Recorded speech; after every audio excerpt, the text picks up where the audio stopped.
If you could just settle down for just a... That's it! I'm out of here! He don't pay me enough!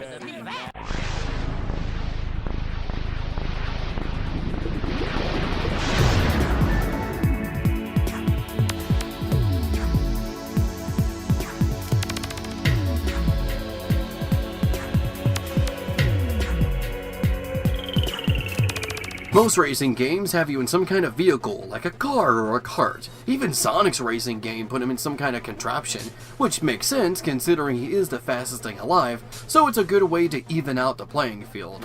But Mad Dash Racing is an on-foot racer. Characters run, jump, swim, or climb from one side of the track to the other. You play as these very desirable characters who were brought together by Hex to compete in a competition. Winner gets his staff, but in reality it's all a trick to get the racers to gather up these red meteor chunks so that he can use them to take over the world. The game is pretty straightforward. If you're already used to racing games and 3D platformers, then you'll adapt to this rather quickly. There are three types of racers: dashers, bashers, and gliders. They all have the same capabilities, but each type has an exclusive ability that's powered through this meter, which can be refilled with what either looks like soda or energy drinks. Doesn't matter, I'm getting kidney stones either way. Who needs to find red meteor chunks when you can just make your own? They won't be red, but they'll be covered in red.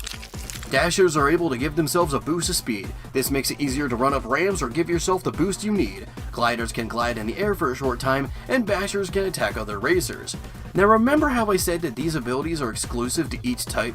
Well, that's only partially true, as sometimes every character can glide, bash, or dash, but only in specific situations, when it wants to work anyway.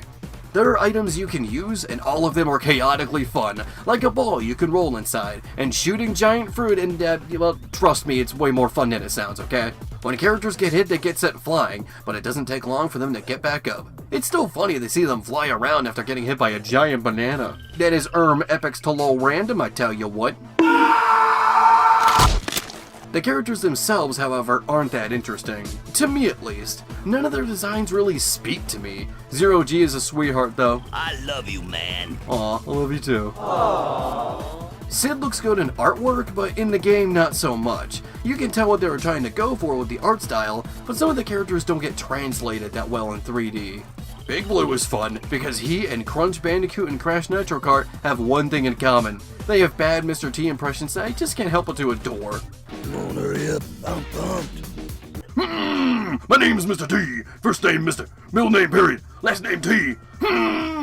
Most of the cast is voiced by Billy West, who voices most of your childhood. Fry, Dr. Zoidberg, Professor Farnsworth, Ren and Stimpy, Doug Funny, Bugs Bunny, Elmer Fudd, Muttley, and so much more. He even voices Gex, who is a secret character in this game. It's timely for me to talk about that considering Gex is getting a new remaster of his first 3 games. By the time I'm recording this, I don't know if they're just ports or full-on remakes, but it's neat to see this movie reference using mascot of the 3DO make a comeback. Billy West voices almost every character, except for Sid, Betty, and the unlockable character Synder, who are all voiced by Willow Ray, and Ashe the Dragon, who is voiced by Charles Martinet, the now former voice of Mario. Ashe just sounds like a weird mix between Mario and Waluigi. Oh, why you want to take so much time, eh? But he goes uncredited. Oh gee, I wonder why. Could it be him using a similar voice of that in Nintendo's mascot as he says stuff like, "I'll kill you," and fart noises on an Xbox exclusive title? Nah, he just didn't believe in Ashe's superiority. But even their performances couldn't change how forgettable most of the cast is.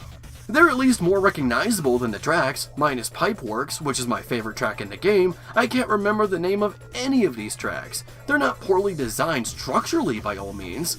On the contrary, I'd say they're well-designed tracks. They just aren't that interesting to look at visually. Now you're probably wondering why I'm not using the game soundtrack for this review. Well, that's because the entire soundtrack is nothing but licensed tracks. CDs were beginning to get larger storage, so the game industry decided to take advantage of that with not only higher quality music, but also getting a license to use music from other performers and bands. But obviously they didn't know that lonely dudes in their mid-20s would be talking about this game on the internet. I've noticed that many modern games either don't use licensed tracks, or if they do, they have options to turn them off, and replace them with either other tracks or sound-alikes, like Hi-Fi Rush, which you should all play right now, or Chai will be sad. The game industry knows that YouTubers, streamers, and influencers act as free advertising. Why say no to more people knowing about your game through it being shared online? Some games even get these creators involved in their marketing, either through sponsorships or sending them early copies. But this was long before YouTube, copyright claims, and any of that even existed. Which is a shame, because I really like the songs they chose. It feels like a time capsule from the early 2000s. But what do you expect? For them to pull out the orb and conjure a vision of the future? Feel free to tell me yours, but my favorites are Jump and Some Kind of Freak by Mephisto Odysse, Roll It Up from the Crystal Method, and Acid 8000 from FatBoy Slim. There are some issues I have with the game. The rubber banding is insane. If you're in first, everyone else will be right on your tail at all times. What's rubber banding, by the way? Well, in most racing games, when you're playing against AI opponents, their speed will slightly change depending on your placement in the race. If you're far behind, they'll start to slow down, but if you're in the lead, they'll speed up. But to put things into perspective, it isn't the worst. As of the time of making the script, I just finished playing Crazy Frog Arcade Racer. Yes, Crazy Frog had a racing game, which I also can't play the music of. The rubber banding in that game is nightmarish. It feels like they took the term rubber banding too literal, because as soon as you get close to the guy in first, they'll just go boing boing boing boing. So yeah, Mad Dash Racing's rubber banding isn't great, but it could be way worse. I'll talk about Crazy Frog Arcade Racer another time, because I got a lot to say about that one. But back to Mad Dash Racing. There is one more problem I have with the game, and that is against Tremlord. He's one of Hex's minions, as he steals your red meteor chunks and tries to take them straight to Hex. No. You're the one going through hell. It's not a race per se, as you're chasing Tremlord and trying to deplete his health. But Tremlord is incredibly fast, and it's impossible to catch up to him. If you slip up even slightly, he'll get away. You're supposed to use shortcuts and traps to defeat him, but I only found one shortcut, and it wasn't able to beat him normally. But there is an exploit I found that you can use to beat him easily. That brings us to a new segment called Enter the Wolf Code. Yep, the big titty goth werewolf, Velvet J. Blackwell, now has her own segment. Deal with it! Besides, she wouldn't want you to deal with stressful games anyway. So here's what you gotta do. Play as a basher character, and right as the race starts, use your bash on him.